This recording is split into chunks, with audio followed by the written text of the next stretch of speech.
কঠিন হলেও একটা শুভ সংকল্প করো। কাউকে দুঃখ দেবে না, কারোর দীর্ঘ নিঃশ্বাস কুড়াবে না, সকলকে ভালোবাসা এবং ক্ষমার দান দেবে।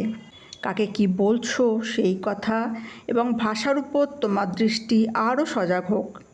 তোমার ব্যবহারিক জীবনকে আরও সংযত করো। যে কোনো আলোচনা কিংবা কথার মধ্যে অবশভাবে নিজেকে জুড়ে না দিয়ে সচেতনভাবে কি বলছো, কি শুনছো, সার্বিক কল্যাণের জন্য তার প্রভাব কি হতে পারে সেটা একটু ভাবার চেষ্টা করো। যদি দেখো কেউ নেতিবাচক সমালোচনায় ব্যস্ত, চেষ্টা করো তার মোড় ঘুরিয়ে তাকে ইতিবাচক একটা পথে আনতে। তোমার সকালের সংকল্পকে বারবার স্মরণ করো।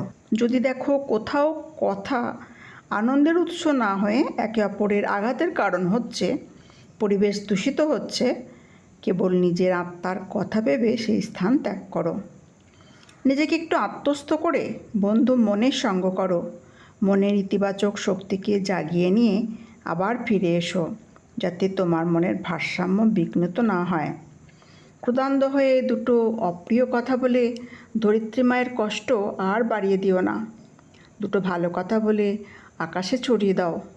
মা তোমাকে তাঁর আশীর্বাদে ভরিয়ে দেবেন। প্রিয় ভাই বোন, বন্ধু, গুরুজন সকলকে আন্তরিক শ্রদ্ধা, ভালোবাসা এবং প্রণাম জানিয়ে আজকের ভিডিও এখানেই শেষ করলাম।